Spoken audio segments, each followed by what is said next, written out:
cần đúng sai, chỉ cần được nhớ lại. Nhớ để thấy mình đã từng sống chậm như thế nào.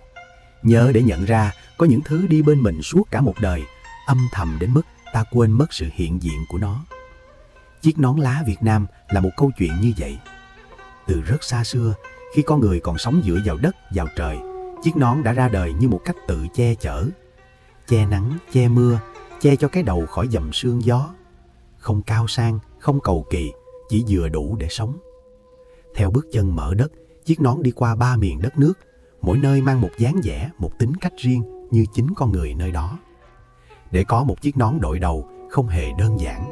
Lá phải hái đúng độ, phơi sương cho bớt giòn, ủi phẳng từng tà lá bằng miếng gang nung nóng. Tre phải là tre già, chuốt thành 16 vành tròn đều, không méo, không vênh. Chậm nón là việc của sự kiên nhẫn. Mũi kim đi qua lá, nhỏ, đều, thẳng hàng. Ngày xưa chưa có chỉ cước, người ta dùng tơ lá, chỉ đót, chậm nhưng bền. Một chiếc nón hoàn chỉnh là kết quả của hàng chục công đoạn và rất nhiều thời gian. Nón rẻ, nhưng công làm nón thì không hề rẻ. Nón miền Bắc gắn với nắng mưa đồng chiêm, với bờ tre, mái dạ, với dáng mẹ cúi lưng ra đồng từ tinh mơ đến xế chiều, thì chiếc nón ấy mang cái chịu đựng lặng lẽ của người sống lâu với đất. Nón miền Bắc không nói nhiều, vành nón rộng để che, quai nón buộc chắc để giữ.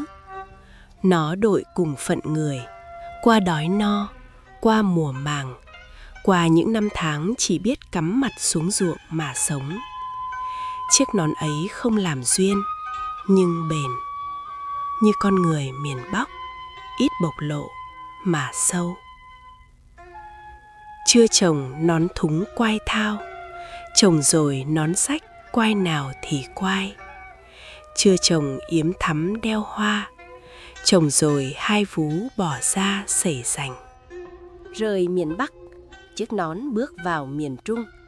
Và ở Huế, nó mang một khí chất khác. Nón Huế đội nghiêng vừa đủ, che nắng vừa đủ, để lộ ánh mắt, giữ kín nụ cười. Giữa sông Hương lững lờ, núi Ngự trầm mặc, cầu Tràng Tiền soi bóng nước. Chiếc nón Huế đi chậm hơn bước chân người đội nó. Không phô bày, không vội vã. Cái duyên của nón Huế nằm ở chỗ không nói hết.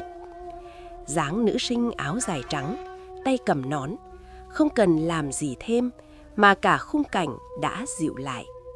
Vậy đó, nón Huế dịu dàng như một nàng thơ, ẩn hiện trên vành nón mỏng, kín đáo, nhẹ nhàng và giữ khoảng cách vừa đủ với đời. Dòng nước sông Hương chảy lững lờ, ngàn thông núi Ngự đứng như mơ. Gót cầu vương áo nàng tôn nữ, quay lỏng nghiêng vành chiếc nón thơ. Rồi chiếc nón theo con nước vào Nam. Ở đây, nón không còn giữ mình nữa, nón sống chung với đời sống. Nón miền Nam che nắng ngoài đồng, lót ngồi giữa trưa, đựng trái ổi, nấm rau, gương sen mới hái, quạt cho con ngủ, che mặt chợp mắt bên bờ kênh lúc chờ nước lớn. Nón không ngại bẩn, không sợ cũ, miễn là còn dùng được. Cái hồn của nón miền Nam là cái dân dã, nghĩa tình, như con người nơi sông nước, sống dựa vào nhau, thương nhau qua mưa nắng. Trời mưa thì mặc trời mưa, chồng tôi đi bừa đã có nón che. Không lãng mạn cầu kỳ, nhưng ấm, như tình vợ chồng đồng quê, không nói nhiều mà đi cùng nhau suốt một đời. Mỗi miền một dáng nón, mỗi dáng nón một phận người. Một mạnh mẽ cuồn cuộn như nước sông Hồng, một dịu dàng e ấp dòng Hương Giang, một mặn mòi như phù sa sông Cửu Long.